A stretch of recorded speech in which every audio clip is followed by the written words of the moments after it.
नमस्कार, स्वागत आहे तुमचे आमच्या चॅनलमध्ये। आवाज महामुंबईचा, शोध बातमीचा, कौल मनाचा।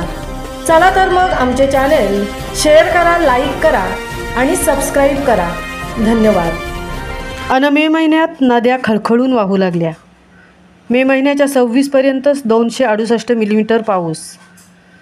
पोलादपूर तालुक्यात उन्हाळ्याच्या हंगामात नद्यांची पात्रे कोरडी पडत आहेत। मात्र या वर्षी गेल्या काही दिवसात झालेल्या पावसामुळे नद्याचे पात्रांतून पाणी खळखळून वाहू लागले आहे। हे दिलासादायक चित्र असले तरी आगामी काळात पडणाऱ्या पावसाचे पाणी अडवणे गरजेचे आहे, अन्यथा पुढील उन्हाळ्यात पुन्हा पाणी टंचाईला सामोरे जावे लागण्याची शक्यता नाकारता येत नाही। संपूर्ण दुर्गम भाग असलेल्या पोलादपूर तालुका सरासरी 3.5 ते 4 हजार पावसाची नोंद गेल्या काही वर्षापासून होत आहे।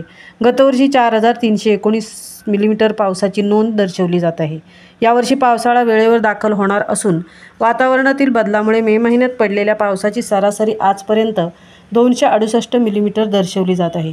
त्यातच गेल्या 24 तासात 94 मिलीमीटर पाऊस पडला आहे। तालुक्यात पडलेल्या पावसाचे पाणी थेट नदीमार्गे वाहून जात असल्याने नदीवर छोटी धरणे किंवा बंधारे बांधले तर पाणी अडवा आणि जिरवा ही मोहीम यशस्वी होऊ शकते व तालुक्यातील सिंचन क्षेत्रात वाढ होऊ शकेल। सद्यस्थितीत तालुक्यातील अनेक धरणांची कामे रखडलेली असल्याने उन्हाळ्याच्या हंगामात टँकरद्वारे पाणीपुरवठा करावा लागत आहे। वातावरणातील बदलामुळे अनेक ठिकाणी पाऊस पडण्याची शक्यता वेधशाळेने वर्तवली होती, त्यामुळे मागील आठवड्यापासून पोलादपूर तालुक्यात पावसाची रिपरिप पाहायला मिळाली। तर रविवारी पोलादपूर तालुक्यासह शहरात वादळी वाऱ्यांसह विजांचा गडगडाट सुरू होता। मुसळधार पावसाने हजेरी लावत झोडपून काढले आहे।